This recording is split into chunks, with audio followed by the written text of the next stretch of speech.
Hi guys, it's Dr. Pam and I'm here with this week's burning question. I had a client who contacted me after she saw her regular veterinarian last week for a well check, and that veterinarian essentially dressed her down for feeding a raw food diet.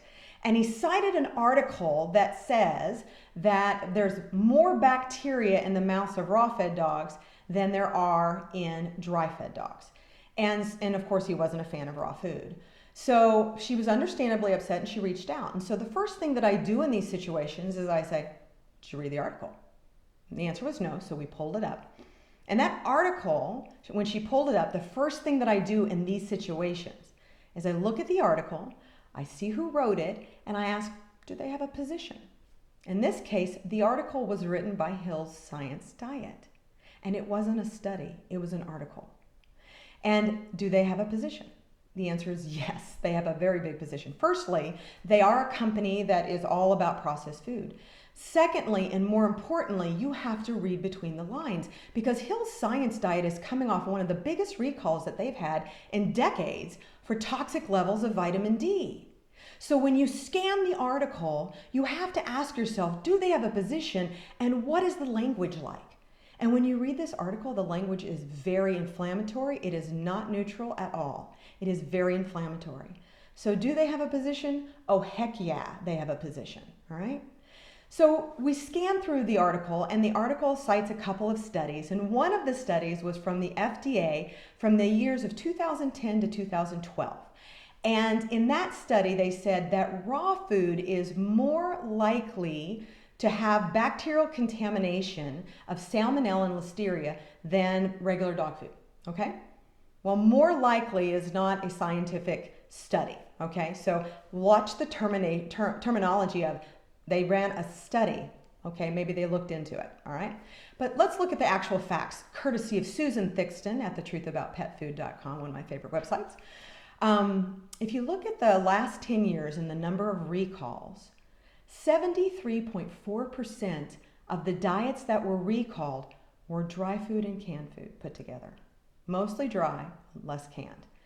20% were treats, and remember we've had issues with foreign made treats, okay?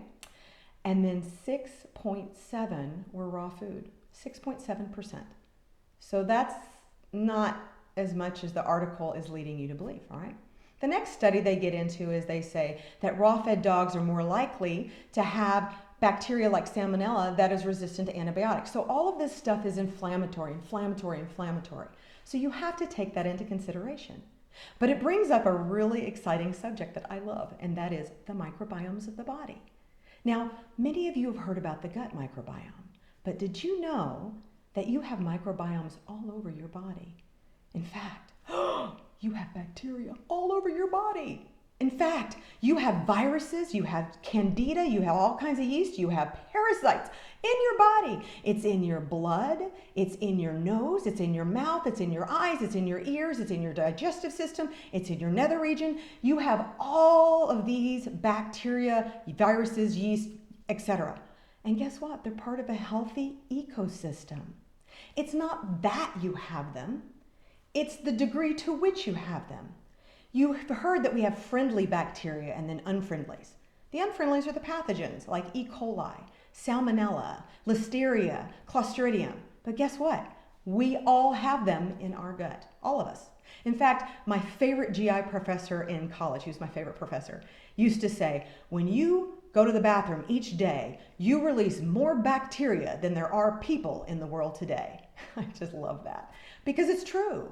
The microbiomes are extremely healthy ecosystems for us when they're supported nutritionally and in your lifestyle. Now, here's the big thing. You have a bunch of ecosystems that exist in the intestine that you know about, right? And in those ecosystems, you have to have the friendly bacteria that grow more and the unfriendlies that balance it out, right? So they're like this, all right? Now, the reason this is important is because what makes the bacteria grow? It's the terrain, it's the environment. It's a lot like plants. Think of this. You go into Hawaii, you go, oh my God, I love this flower. I'm going to take it home to Texas in August, and I'm going to plant it in my front yard. Do you think that flower is going to survive? No. It's not going to survive. It's not going to survive because it doesn't have the environment to support it. And in fact, it probably will live as much as the nutrient level of the little ball of soil that it comes in, if you can get past customs anyway. But you get my point. The terrain dictates what happens with what's growing. So if you have a healthy terrain, you're going to have healthy ecosystem. If you have an unhealthy terrain, you're going to have unhealthy ecosystem. And why is that important? Now, before you hit pause and run off and shower with antibacterial soap, please understand this. You need these, and there's many reasons why, many. And the study of the microbiome is the fastest growing research area in science right now. And we're discovering amazing things. And one of the big things I want to tell you is the amazing aspect of the microbiome influencing your genetic expression. Let me repeat that. The microbiome influences your genetic expression. Now, if you don't really get what I'm saying, if you have a specific gene, or your dog, say you have a German Shepherd, has a specific gene for degenerative myelopathy. It's not that you have the gene, it's whether it expresses or not that makes the difference. And what influences the expression? Your microbiome. Also a million other things, but microbiome is a heavy hitter here. And if you have the healthy microbiome that creates the genetic expression for the healthy proteins that produce health, you're going to have health. But if you have a very faulty microbiome and you produce bad proteins, or what we call insufficient proteins that produce a state of disease, then you're going to have a problem because you're going to have a genetic expression for disease, right? This is a big deal. So what you do in your lifestyle matters in what you're actually expressing. And by the way, genetics isn't finite. You can unexpress these days. When I went to school, it wasn't possible. Now you can. So here's the other thing I want to say. Two more things. Number one, there was an article in 2009 in Scientific American in 2009 that was talking about that they've discovered in the study of the microbiome that we're losing some of our microbes. They're going extinct. This is a big deal, guys. It's our lifestyle, and it's in the developed countries. The developed countries. We have loss of specific organisms, extinction, meaning it's not coming back, and every bug in your body has a role. And so this is a big deal.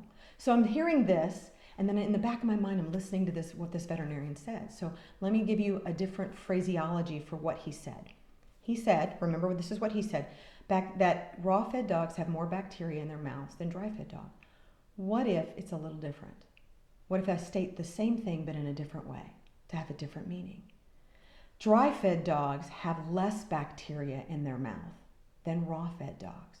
Their microbiome is insufficient versus a raw-fed dog, which would be more sufficient. Why? Because the terrain isn't there, and dry food destroys the terrain. So remember, when you hear things like this, when you have this happens, stuff like this happens. You're going to have people that are not going to be on board with doing your real food, more in raw food than any other, okay?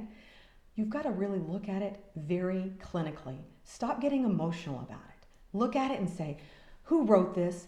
Do they have a position? Are they using inflammatory language?